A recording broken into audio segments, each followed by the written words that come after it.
I heard about this Ogre practice noob squad. I was like, what is OPN? What is that? Found out pretty quickly that there were these two brothers who were ridiculous at the game, like untouchable. So good that they basically had a squad of semi-pros or aspiring pros that they would just demolish as practice.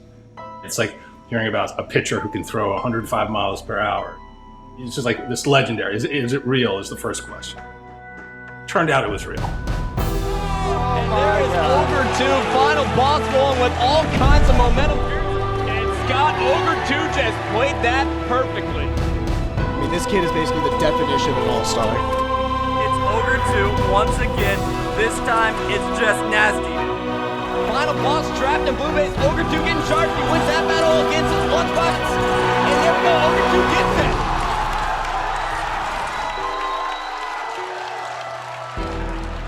Ogre 2 is the greatest console esports player to ever play any game, period. You're talking about the epitome of a true legend. You look at the body of work, every scenario you would want, he's got it. Stay alive here, but here comes Ogre 2 on a perfect flank behind both players. And there's Ogre 2, the veteran, stepping up, the crowd going crazy. I would stack his career and achievements against pretty much anybody's.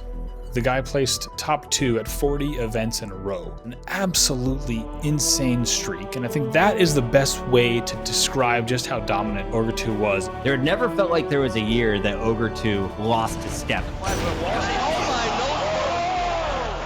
The man continued playing deeper than almost everyone else in Halo history. This guy was just a monster. I'm a god! Holy sh**! Ogre 2 is the winningest player in Halo history, with 5 national championship victories across 4 Halo titles and multiple season MVP awards. Ogre 2 stands atop the pack as the greatest of all time. You know, the story of Halo 1 ultimately was about how incredible the Ogre twins are. You didn't have Xbox Live, but you heard all these whispers about these titans known as the Ogres. And you're just like, wait, what? How good are they? I haven't really seen footage. Like, I can't go on YouTube and watch them play. Was immediately made aware of the fact that they were on a different plane. So much so that there was speculation about how these guys have ESP. They can communicate without talking. They can read each other's minds. They ran the circuit at all of our local events. They heard about an event in Texas, flew out, dominated the 2v2. Not only were they better than everyone in Pickerington, Ohio, they were better than everyone else in the United States. They had mastered the game at a very early level. They were playing the game in 2006 as we were still trying to figure out what Halo 2 was. Sword and sniper, and Gandhi goes down, trying to jump up. You come up learning about these legends, final boss. That's an intimidating name to go against because you know that these guys are the final boss of every single tournament. Final boss is your 2007 MLG Pro Circuit champion. The period of time where Ogre 2 was a dominant force is just incredible. To transition through all 3 of those games and to be just a world beater, we didn't see it a lot. He was dominant in Halo 1. His Halo 2 career was even better, and he went on to continue winning in future Halos after. Instinct takes home Columbus! It's just unheard of. It's something you can't even wrap your mind around, right? You're talking about a decade of winning. Time and time again, it was the familiarity with the maps, it was movement, it was vision. Pick up the double as Pistola's going for a 3rd kill in the sword, and it's going to Ogre 2. There's his triple. Every single pro player on the planet thought this was the best player in the game. And then he cleans up his own kill on SK, Extermination, returning his flag. He didn't need the power-ups to shine, but if you ever gave him a power-up, he wouldn't miss a bullet. You're going against Ogre 2 on the main stage, and you hear 4 down.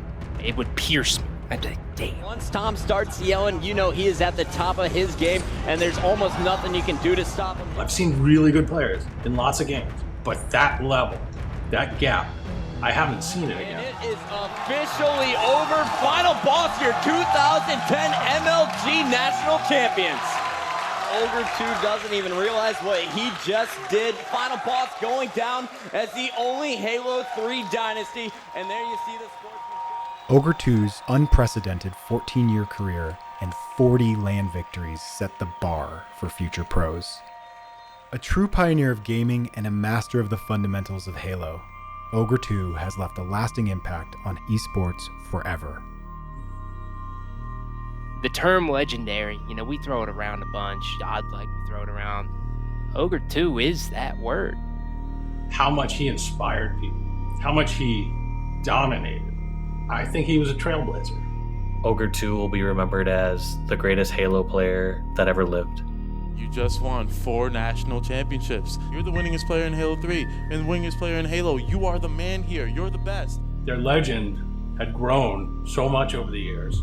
Some of the biggest creators and influencers out there today idolized Ogre 2. They aspired to be on a team with him or just to have interactions with him. When I was growing up, it's sort of like, all right, like there's a boxer or a fatality. And, I think to a generation, there was an Ogre 2. There are kids who grew up idolizing him who play Valorant professionally. Kids who grew up idolizing him who play Call of Duty professionally. The impact, it's like throwing a pebble in the middle of a pond. That ring is still expanding and growing, still impacting esports. And that's timeless. That's not going to go away. I think the Ogres were some of the first to pave the way and prove that route would become something that was not only very real, but something that would become very special for a lot of people. If you're going to tell the story of professional Halo, he's got a big chunk of that story that he owns that everybody should know. He's on the Mount Rushmore. He's one of the 4 faces I put up there. I think he's going to go down in history as the greatest console player of all time. If you look at his tournaments that he attended and the success that he was able to accomplish in that time period, there's no one who is ever going to have a career like his.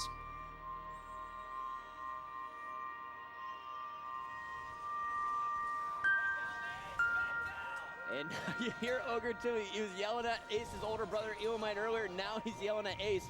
Ogre 2 forcing players to back down, playing with all kinds of confidence here. Yeah, that's a scary Ogre 2. I've gone against an Ogre 2 like that in the 2007 championship. We both have, and we didn't take a game from him.